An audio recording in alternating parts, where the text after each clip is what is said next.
এ পর্যায়ে বক্তব্য রাখবেন অত্র প্রতিষ্ঠানের ভাইস প্রিন্সিপাল জনাব হাফিজুর রহমান। আসসালামু আলাইকুম ওয়া রাহমাতুল্লাহি ওয়া বারাকাতুহু।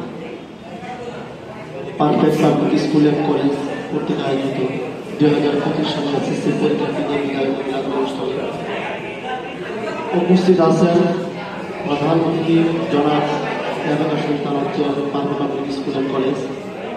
বিশেষ অতিথি হিসেবে উপস্থিত আছেন জনাব মোহাম্মদ সুলতান মাহমুদ, প্রধান শিক্ষক জনাবশ উচ্চ বিদ্যালয়। সভাপতি হিসেবে উপস্থিত আছেন আলহাজ মনিরুজ্জামান, পরিচালক perfect public school and college. আরও উপস্থিত আছেন অত্র প্রতিষ্ঠানের সম্মানিত প্রধান শিক্ষক, উপস্থিত আছেন সহকারী প্রধান শিক্ষক এবং সহকারী শিক্ষকবৃন্দ, এবং আমার সাথে উপস্থিত আছেন সকল ছাত্রছাত্রীবৃন্দ। আজকে বিদায় অনুষ্ঠান, যে কথাটা আমরা বলি, এই বিদায় চির বিদায় নয়, এই বিদায় ক্ষণিকের বিদায়। আমরা দীর্ঘদিন তোমাদেরকে এই প্রতিষ্ঠানে পড়াইছি। অনেকে আছে যে এখানে প্লে থেকে পড়ছ, আবার অনেকে আছে 6 এসে ভর্তি হয়েছ। অনেক সময় তোমাদেরকে করার কথা বলছি, বেদাঘাত করছি, এবং বাড়িতে যায় সেটা তোমাদের পড়ার জন্য তাগিদ দিচ্ছি। এটা ফলপ্রসূ হবে তখনই যখন তোমরা পরীক্ষাতে ভালো অর্জন করবা, তখন বুঝবা যে স্যাররা যে আমাদেরকে এইভাবে পড়া শাসন করছে, বাড়িতে যায় সেটা পড়ার তাগিদ দিচ্ছে, বইয়ের সাথে সম্পর্ক রাখতে বলছে। হ্যাঁ, এই জিনিসটা তখন উপলব্ধি করতে পারবে। আর যখন তোমরা কি করবা, পরীক্ষাতে অকৃতজ্ঞ হবা, তখন কিন্তু তোমাদের চিন্তা হবে যে স্যারদের কথা কেন শুনলাম না। এখনো সময় আছে বইয়ের সাথে সম্পর্কটা বাড়াও, ভালোভাবে পড়াশোনা করিয়া তারপরে পরীক্ষা হলে যাবে। আরেকটা বিষয় হচ্ছে, এই বছর পরীক্ষা অনেক কঠিন হবে। আমাকে কিন্তু নাজমুল স্যার আগে বলে দিচ্ছে যে প্রত্যেকটা ছাত্রকে আমি যদি নাও যেতে পারি, তাও আমার মেসেজটা আপনাদের ছাত্রদের কাছে পৌঁছাবে।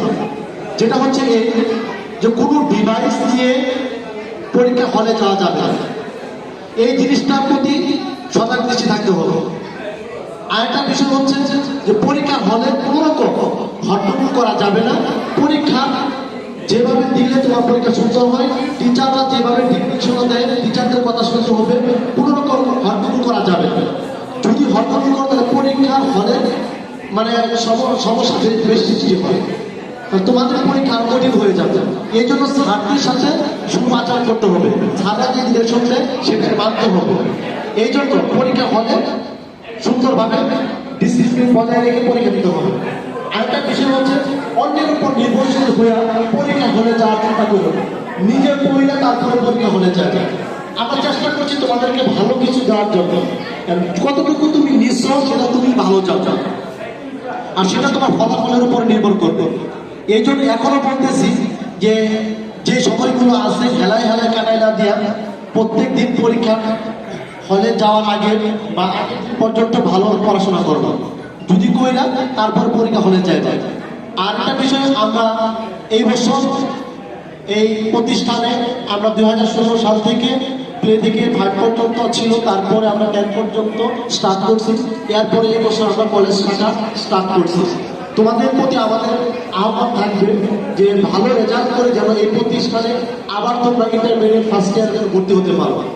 আর আমরা যতটুকু তোমাদের সুন্দর দিক নির্দেশনা বা তোমাদের যতটুকু ভালো পড়ানো দরকার চেষ্টা করবো, ভালো শিক্ষক আমরা নিয়োগ দিব, যাতে তোমাদের ভালো পড়ানো যায়। এই জন্য তোমাদের প্রতি আমার আহ্বান থাকবে, তোমাদের বন্ধু বান্ধব যারা আছে, যারা অন্য হলে তোমাদের সাথে পরিচিত আছে, তাদেরকে বলবা যে perfect public school and college শাখা খোলা হয়েছে, তোমরা ভালো রেজাল্ট করে যেন এই কলেজে ভর্তি হও। আমি এই আশাবাদ ব্যক্ত করছি তোমাদের কাছে, এবং তোমাদের ভালো পরীক্ষা যেন হয় এবং ভালো রেজাল্ট করো, এই আশাবাদ ব্যক্ত করে আমি আমার কথা শেষ করছি। সকলকে ধন্যবাদ। আসসালামু আলাইকুম ওয়া রাহমাতুল্লাহি ওয়া বারাকাতুহু।